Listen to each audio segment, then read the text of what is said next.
মাস কয়েক আগে ঘোষণা দিয়েছিলেন প্রথমবারের মতো সিনেমা নির্মাণ করতে যাচ্ছেন বিজ্ঞাপন ও নাটক নির্মাতা আদনান আল রাজীব। সে সময় জানিয়েছিলেন তার এই নতুন সিনেমা হবে একটি প্রেমের গল্পকে কেন্দ্র করে।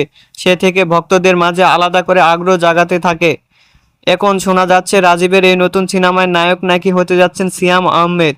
বিভিন্ন সূত্রের বরাত দিয়ে গুঞ্জন উঠেছে রাজীবের অভিষেক চলচ্চিত্রে কেন্দ্রীয় চরিত্রে দেখা যেতে পারে সিয়ামকে। যদিও নির্মাতা কিংবা অভিনেতার পক্ষ থেকে বিষয়টি নিয়ে এখনো আনুষ্ঠানিক কোনো নিশ্চিন্ত বার্তা মেলেনি।